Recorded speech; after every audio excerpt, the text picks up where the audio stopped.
오늘 저와 여러분은 요한복음 2장 말씀을 나누고자 합니다. 우리가 요한복음을 지금 쭉 나누면서 공관복음서라고 하죠. 마태, 마가, 누가하고 이렇게 겹치지 않은 요한복음만 가지고 있는 말씀을 중심으로 나눠 왔는데, 이제 오늘은 다시 앞으로 와서 요한복음 2장, 오늘 종려주의를 맞이하면서 2장의 소위 성전 청결 사건이라고 하는 별명을 가지는 이 본문을 통해서 하나님 말씀을 듣고자 합니다.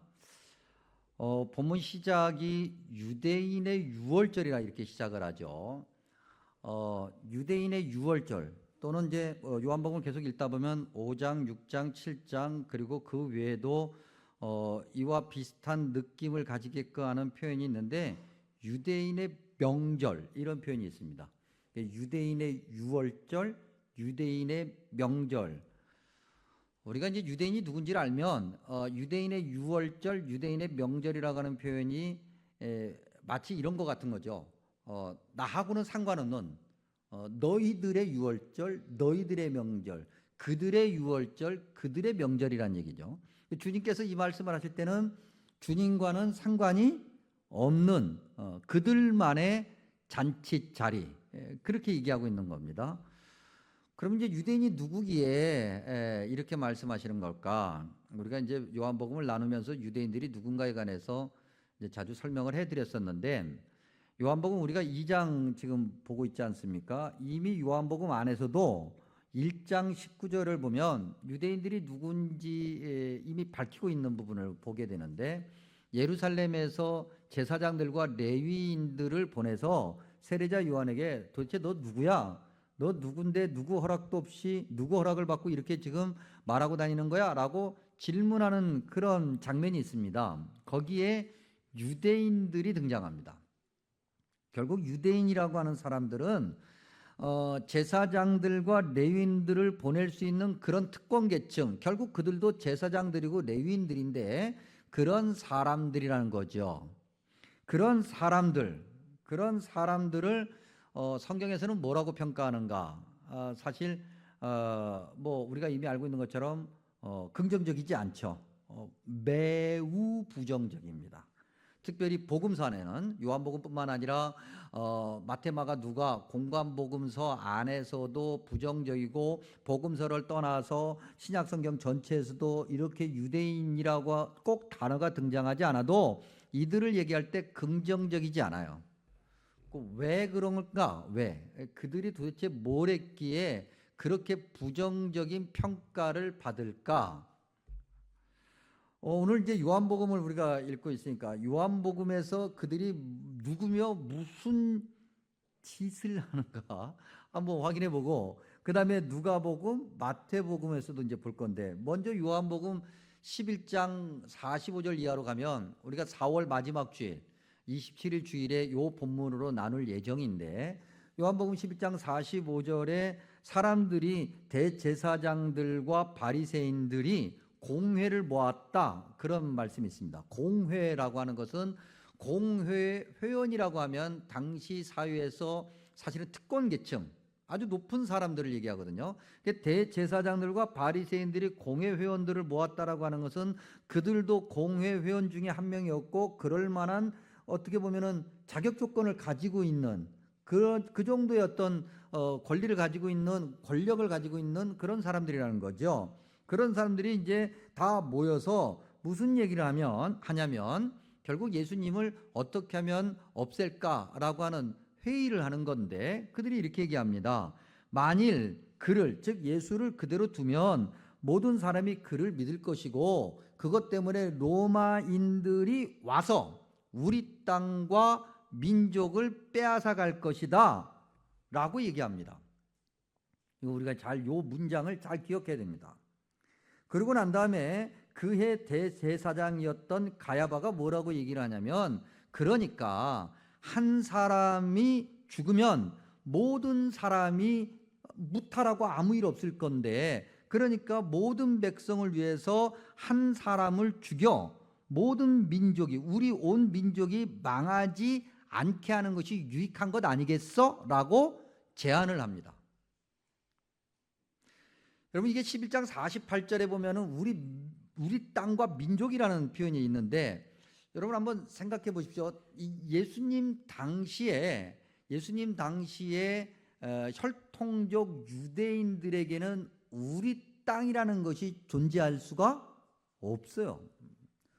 이미 로마의 땅. 로마 제국이 세계를 지배하고 있었던, 그러나 유대 민족은 하여튼 그들 눈에 보기에, 로마인들 눈에 보기에는 골칫거리였기 때문에 그들에게 어느 정도의 종교적인 자치권을 허락한 건 있지만 엄밀하게 따지면 모든 것이 로마 제국의 소유고 로마 황제의 소유예요. 그런데 그들은 우리 땅과 우리 민족, 그것도 로마인들이 이미 와 있는데 예수님을 살려두면은 로마인들이 와서 우리 민족과 우리 땅을 뺏어갈 거니까 예수를 죽이면 그만이지 않겠어라고 그들만의 논리를 세우면서 그들의 것을 지키려고 한다는 거죠. 그들이 유대인들이에요. 나라도 잃고 모든 것 다 잃었어요. 이미 잃은 지가 오래돼요. 1, 20년도 아니고 수백 년이 지난 그 시점에서도 그들은 그 틈새에서 그들의 것을 챙겼고 그들의 것을 지키려고 온갖 수단을 다 동원했고 적당한 논리를 만들어서 그들의 것이 합당한 경로로 얻어진 것이라고 말하고 있었다는 거죠. 교묘하고 야비하고 억지스럽고 철저히 자기중심이 강한 우월적인 탐욕, 그럴듯한 논리로 그렇게 꽉 차 있는 그들의 세계, 그게 유대인들이에요. 누가복음 18장으로 가면은 유대인들의 모습을 또 볼 수 있습니다. 우리가 잘 알고 있는 말씀 내용인데 누가복음 18장 9절에서 14절에 보면 바리새인과 세리의 기도가 있죠. 예수님께서 비유로 바리새인들, 요한복음 표현대로 하면은 유대인들을 이제 어떻게 보면 묘사하는 장면인데, 세리는 어떻게 기도합니까? 성전에 들어와서 어디 요런 가운데 서지도 못해 저 구석 어디 사람들 안 보이는 곳에 가슴을 치면서 내가 죄인입니다라고 기도하는데, 바리새인은 어떻게 기도하는가? 여러분 나중에 한번 누가복음을 찾아보십시오. 누가복음 18장 11절에서 12절에 보면은 참 아주 기가 막히게 잘 묘사하고 있는데 성경이 이렇게 얘기합니다. 서서 따로 기도하여. 섰다는 건 뭡니까? 내가 이런 사람이야. 세리처럼 한쪽 구석에 가서 그러지 않아요. 당당하게 서서 따로 기도하면서 말하기를, 하나님이여 나는 다른 사람들, 나 아닌 다른 사람들, 곧 토색 불의 간음을 하는 자들과 같지 아니하고, 아주 중요한 말을 해요. 부정적이지만 같지 아니하고, 그 다음에 이 세리와 저렇게 한쪽 구석에서 죄인이라고 가슴을 치는 저 죄덩어리 세리와 같지 아니하고. 그리고 바리새인은 기도하면서 그러는 거죠. 나야 나 봐봐. 하나님 나의 나는 저 사람들과, 근데 저 사람들이 이미 평가하고 있어요. 토색하고 불의하고 간음하고 세리고, 즉 판단하고 비판하고 정죄가 이미 끝난 상태. 그들과 나는 다르다는 거. 완전히 다르다. 자기 의로움이죠. 그렇게 기도해요. 그런 바리새인을 두고 주님께서 누가복음 18장 14절에 뭐라고 말씀하시냐면 자기를 높이는 자다. 이게 유대인이에요. 마태복음 23장 1절이야. 유대인들을 설명하는 끝판왕. 마태복음 23장이 결코 짧지 않거든요. 근데 마태복음 23장 전체를 통틀어서 서기관과 바리새인들로 대표되는 유대인들을 주님께서 막 비난? 그들의 실체를 드러내는 그런 내용이 마태복음 23장에 있는데, 예수님께서 이렇게 말씀하십니다. 사람들에게 그들이 말하는 바, 즉 유대인들, 요한복음 표현대로 하면은 유대인들이 말하는 그 내용, 그건 성경 말씀이니까 그건 지키되 그들이 하는 행동은 본받지 말아라. 본받을 거 하나도 없다. 바꿔 얘기하면 말과 행동이 완전히 다르다라는 거잖아요. 말은 성경 말씀을 하니 그 성경 말씀을 듣고 행동으로 옮겨야 되겠지만 그들의 행동은 본받을 것이 하나도 없더라. 그들이 무슨 행동을 했기에? 마태복음 23장을 계속 읽어보면 그들은 말만 하고 행하지 아니하며 또 무거운 짐을 묶어 사람들의 어깨에 지우되 자기는 이것을 한 손가락으로도 움직이려고 하지 않고, 그들의 모든 행동은 그저 사람들에게 보이려고만 한다는 거죠. 그저 말만 하고 지시하고 이렇게 저렇게 그렇게는 하는데 정작 본인은 안 하려고 한다는 거예요. 그들은 경문띠를 넓게 하여 옷수를 길게 하고, 바꿔야 하면 옷을 화려하게 입고 자기의 권위를 나타내는 그런 옷을 입는다는 거죠. 뭔가 좀 딱 격식을 갖춰서 입어서 나는 이런 사람이야, 이렇게 깔끔한 사람이야, 나는 이렇게 예배드려 라고 하는 그런 모습. 그러나 그들 실상은 잔치의 윗자리와 회당의 높은 자리와 시장에서 문안받는 것과 사람에게 랍비라 칭함받는 걸 좋아한다. 즉 대접받는 건 좋아하고 이렇게 저렇게 지시하고 가르치는 건 좋아하는데 정말 남을 대접하고 섬기고 그렇게 힘들게 남을 높이려고 하지는 않는다는 거죠. 그리고 마태복음 23장 13절 이하에서 수차례에 거쳐서 주님께서 그들을 뭐라고 말씀하시냐면 화 있을진저, 이건 저주예요. 에이, 가다가 확 엎어져서 코가 그냥 확 깨져라, 이거하고 비슷한 거예요. 그리고 외식하는 서기관들과 바리새인들이요, 바꿔 얘기하면 요한복음 편대로 바꿔 얘기하면 외식하는 유대인들이요. 여러분, 우리가 여기서 주목해야 될 것은 이 유대인들이 예배를 안 드린 게 아닙니다. 예배당에 와서 그 어느 누구보다도 열심히 예배를 드렸고 그 어느 누구보다도 헌금 많이 하고 그 어느 누구보다도 열심히 뭔가를 했어. 근데 주님은 하나도 인정하지 않는 자기들만의 경건 생활이었고 자기들만의 종교 생활이었죠. 이걸 야고보서 1장 26절에서는 이렇게 말을 하는데, 누구든지 스스로 경건하다 생각하며 자기 혀를 재갈 물리지 아니하고 자기 마음을 속이면 이 사람의 경건은 헛것이라. 이게 유대인이에요. 다시 이제 요한복음으로 돌아와서 그 유대인이라는 단어와 함께 붙은 유월절, 예수님이 인간의 몸으로 오셨던 예수님 당시, 요한복음 당시 야고보의 후에 하나님의 백성 경건한 유대인이라고 한다면 반드시 예루살렘에 와서 지켜야만 하는 예배 절기 중에 가장 중요한 절기였던 유월절. 그 유월절에 그들은, 유대인들은 뭘 했는가? 뭘 했기에 유대인의 유월절이라고 말하는 건가? 즉 하나님이 지키라고 말씀하신, 하나님이 허락하신 유월절, 하나님 백성 모두가 즐거워야 될 영적 잔치의 유월절이 아니라 그들만의 잔치, 그들만의 유월절이라고 하셨는데 왜 그 유월절에 어떤 일이 있었기에? 14절에 보니까 소와 양과 비둘기를 팔았고 돈을 바꾸는 일을 했다 그랬습니다. 여러분, 이게 소, 양, 비둘기를 팔았고 돈을 바꾸는 일을 이거에 이제 그 어떻게 보면은 영적인 문제점을 지적한 곳, 그곳이 어디냐면 말라기 1장 13절이에요. 말라기는 어디에 있습니까, 여러분? 말라기 어디에 있죠? 성경?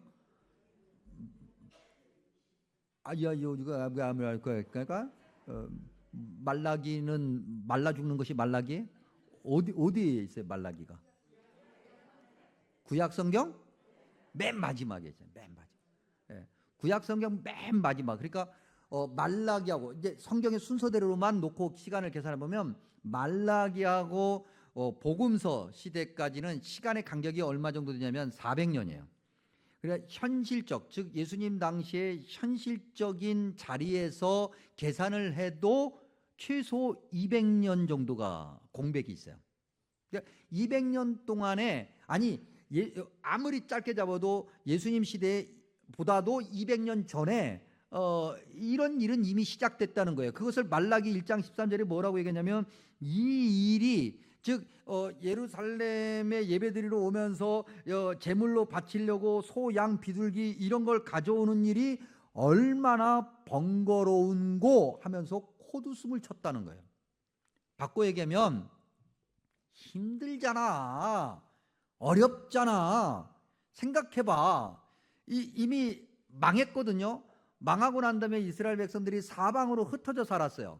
짧게는 예루살렘을 기점으로 해서 수십 킬로, 멀게는 수백 킬로까지 그렇게 흩어져 살던 그런 유대인들이에요. 그래도 어쨌든 예배드릴 장소가 있고 6월절이기 때문에 6월절이면 다 예루살렘으로 가야 되는 것이 그들의 영적인 의무였으니까 예루살렘까지 갈 때 그냥 갈 수 있어요? 제물을 드리려면은 또 뭔가 준비해서 가야 되니까 당시 제물이라고 하는 것은 소, 양, 조금 경제적으로 어려운 사람은 비둘기라도 바쳐야 되니까 그런 거 가지고 가야 되는데 비둘기는 그래도 좀 괜찮아. 망태 같은 데다가 어떻게 집어넣어 가지고 어떻게 그거 들고 가면 되는데 소양이 문제지. 소양이 이걸 몇십 킬로 아니면 몇백 킬로를 끌고 가려면 얼마나 힘들겠냐고요.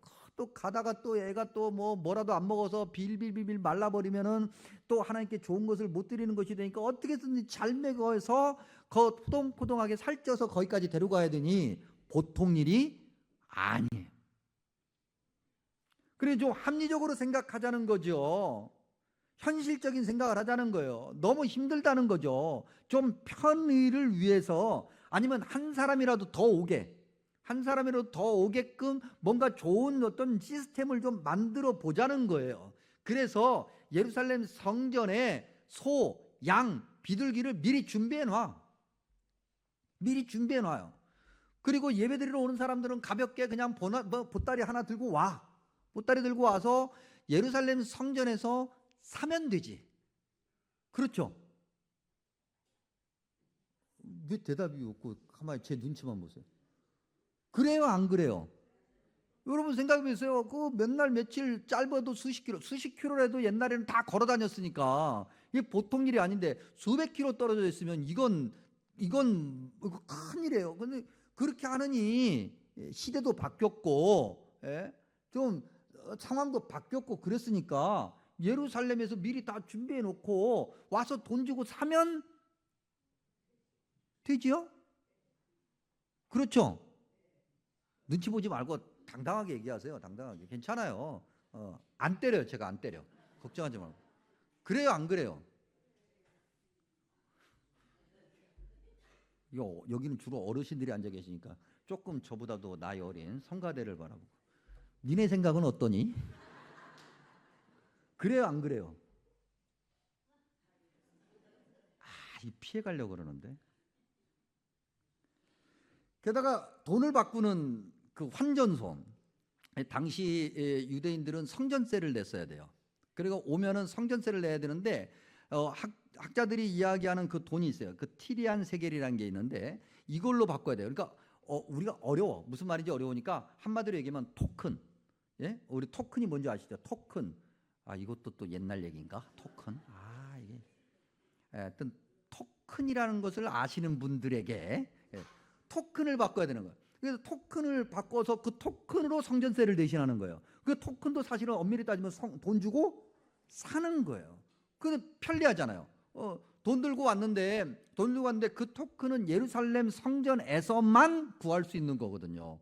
예수님 당시 아무 데서나 절대 안 팔아요. 그러니까 예루살렘 성전까지 와서 토큰을 구하려면 돈 주고 사야 되는 건 당연하고 그러려면 환전소가 있어야 되겠고 소, 양, 비둘기 팔려면은 당연히 그 파는 장소가 있어야 되겠고 소, 양, 비둘기 끌고 와야 되겠고 그다음에 그걸 또 잘 자리 매김을 하려면은 또 그걸 관리하는 관리인들이 있어야 되겠고 여러 가지 시장이 형성되고 경제 시스템이 형성되고 거기에 뭔가 인력들이 배치가 되고 이것이 당연하고 자연스러운 거잖아요. 그래요, 안 그래요?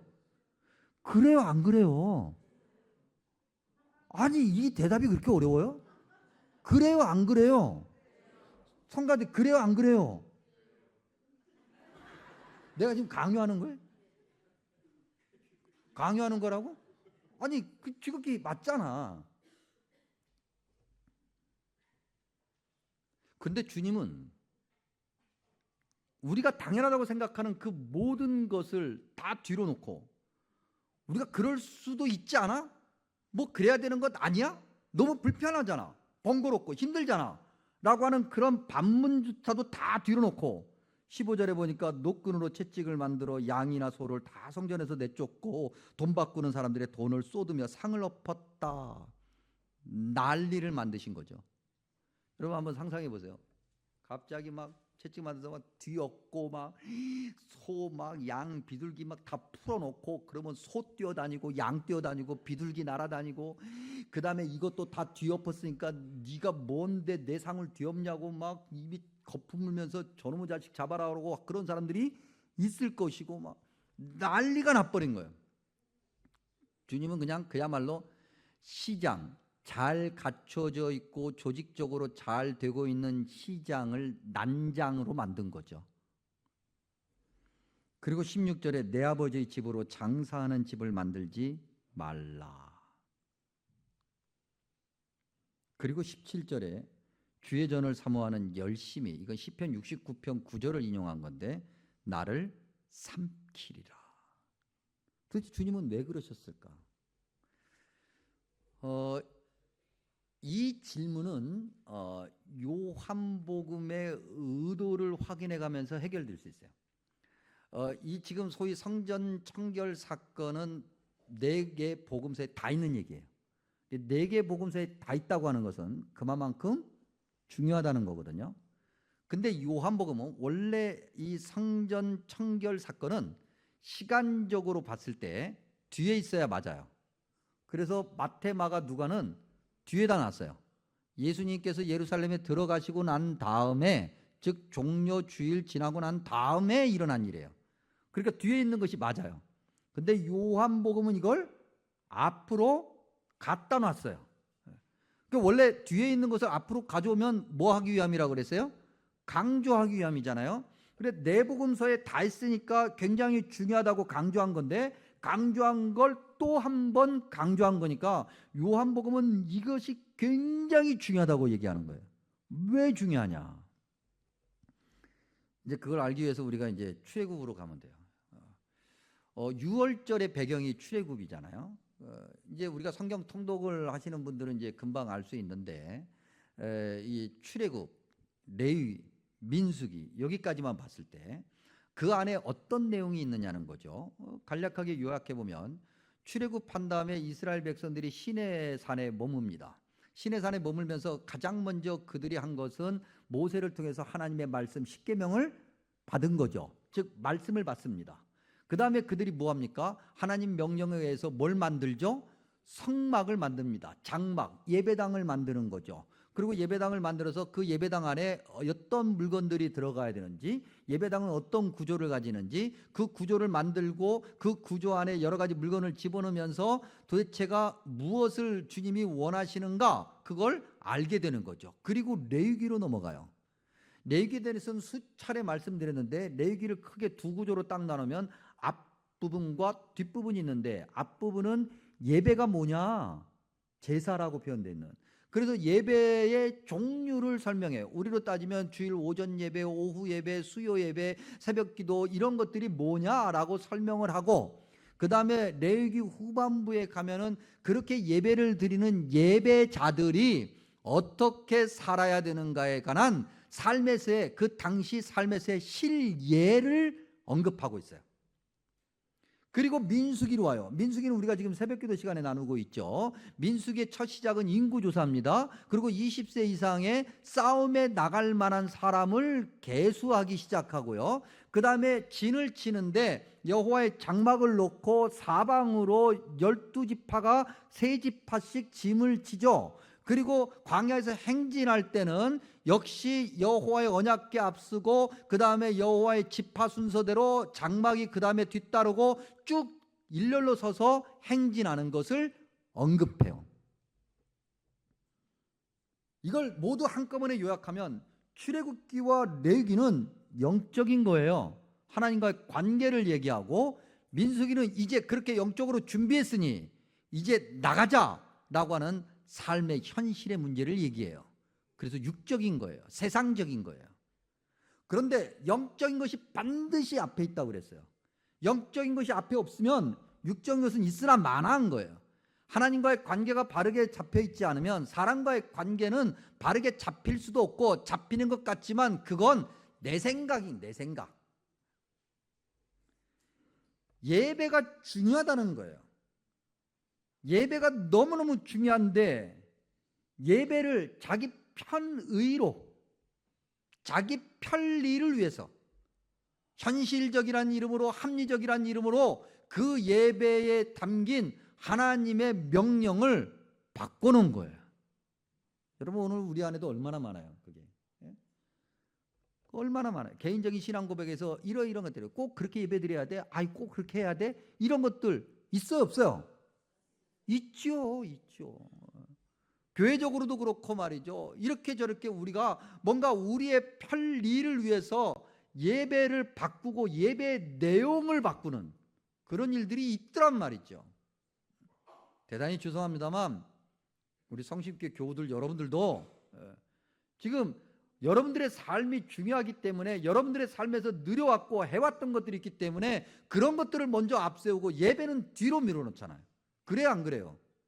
오늘 오후 예배 몇 명 오는지 내가 한번 보겠어.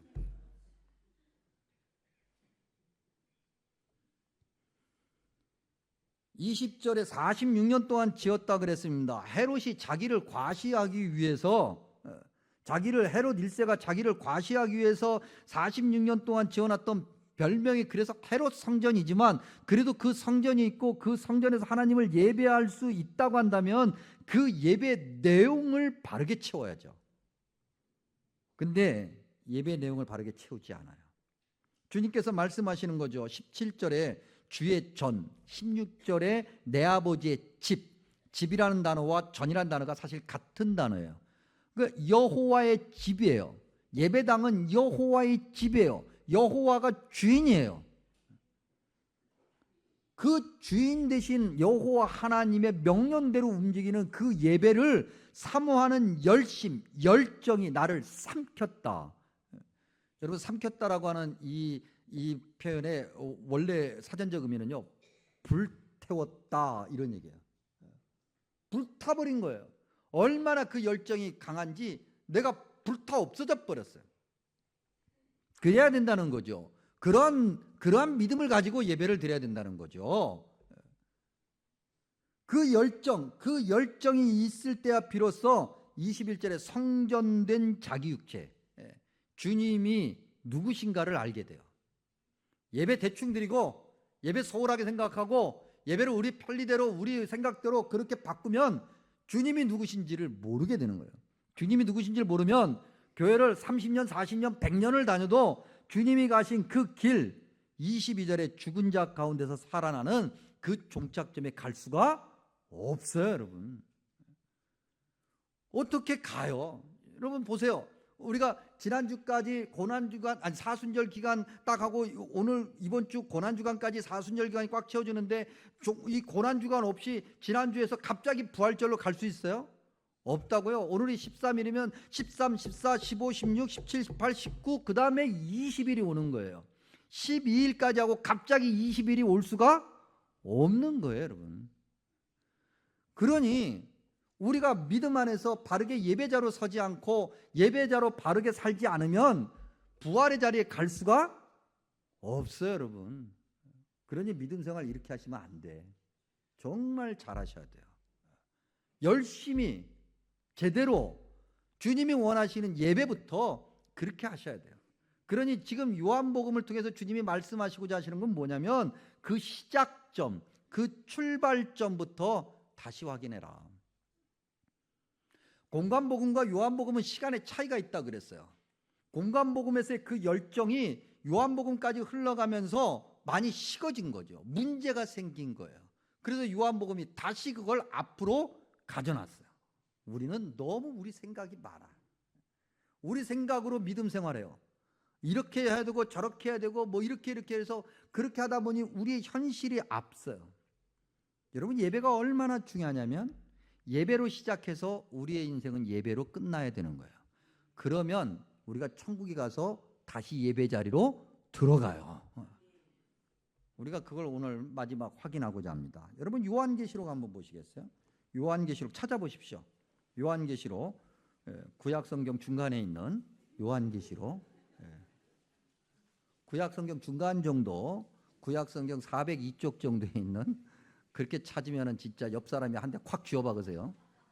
신약 성경 맨 끝에, 예. 그러니까 성경 맨 끝이죠. 맨 끝에 요한계시록 4장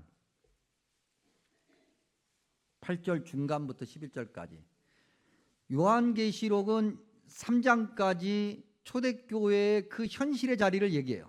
그리고 난 다음에 4장에서 이제 보여주는 환상과 위로가 시작되는데, 우리 모든 그리스도인들이 그렇게 십자가를 지고 예배자로서 열심히 살아갔을 때 우리가 천국에 들어가서 맨 먼저 경험하는 것이 무엇이냐? 예배예요. 그 예배를 소개하는 그 장면, 요한계시록 4장 8절 중간부터 11절까지 저와 여러분이 한 절씩 교독하겠습니다. 거룩하다 거룩하다 거룩하다 주 하나님 곧 전능하신 이여, 전에도 계셨고 이제도 계시고 장차 오실 이시라 하고,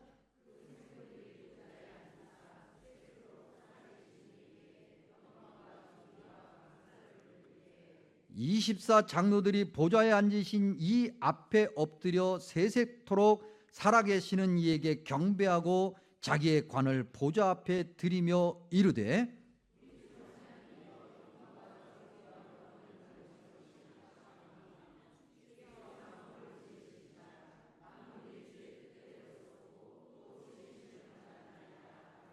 아멘. 기도합니다. 좋으신 주님, 종려주일 예배 자리에서 주님을 예배하게 하시니 감사합니다. 주님이 원하시는 예배자로 바로 서게 하시고 바르게 살게 하여 주옵소서. 그렇게 주님이 부르시고 나를 따라오라고 말씀하신 그 십자가의 길 잘 걸어갈 수 있도록 주님 이끌어 주시옵소서. 그리고 마지막 그 부활의 자리에 들어가는 주님의 자녀 삼아 주옵소서. 예수님의 이름으로 간절히 기도하옵나이다. 아멘.